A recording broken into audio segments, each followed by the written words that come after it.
मानव जीवन के सभी दुखों में से मुक्त रहेगा।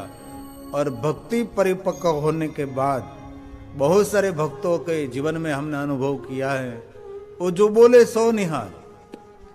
एक बार भक्ति परिपक्व होने के बाद उनको मन में संकल्प करने मात्र से काम हो जाता है।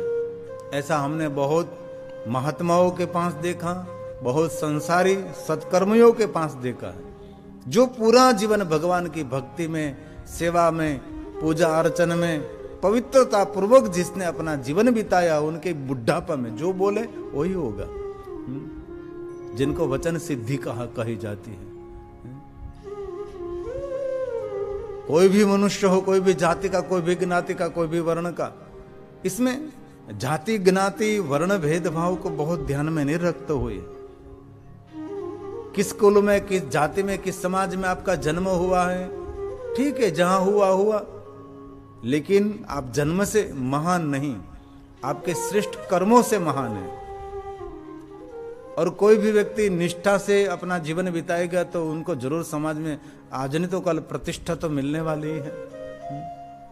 और अलौकिक प्रतिष्ठा, और प्रतिष्ठा भी बहुत लोगों को नहीं मिलती। बहुत कम लोग होते जिनको मान सम्मान प्रतिष्ठा मिलती है। बहुत कम लोग होते जिनको वचन सिद्धि मिलती है। बहुत कम लोग होते जिनको भक्ति और परमात्मा के प्रति श्रद्धा उठती है। पहले तो परमात्मा के चरणों में श्रद्धा स्थिर होना और बहुत बड़ी जीवन की उपलब्धि मानी जाती है। जिनका मन परमात्मा में स्थिर हुआ, उनसे बड़ी कोई उपलब्धि संसार में नहीं होती। लेकिन बहुत कम लोग होते जिनका मन परमात्मा के चरणों में स्थिर हो गया। ये भगवान विष्णु जी का सभी वचन है। इसलिए क्रमशः भगवान शंकर जी उन पर कृपा करते हैं। इसलिए भक्ति बाल्यावस्था से प्रारंभ करनी चाहिए। युवावस्था में तो भक्ति परिपक्व हो जाती है और बुढ़ापे में तो मौन हो जाना है। बाद में तो कुछ माला नहीं, अरे स्मरण करने की भी आवश्यकता नहीं रहती वृद्धावस्था में।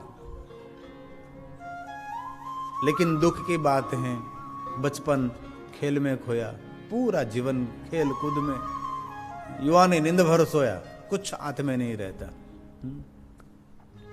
कोई भी युवान लड़का हो लड़की हो सोया रहता है।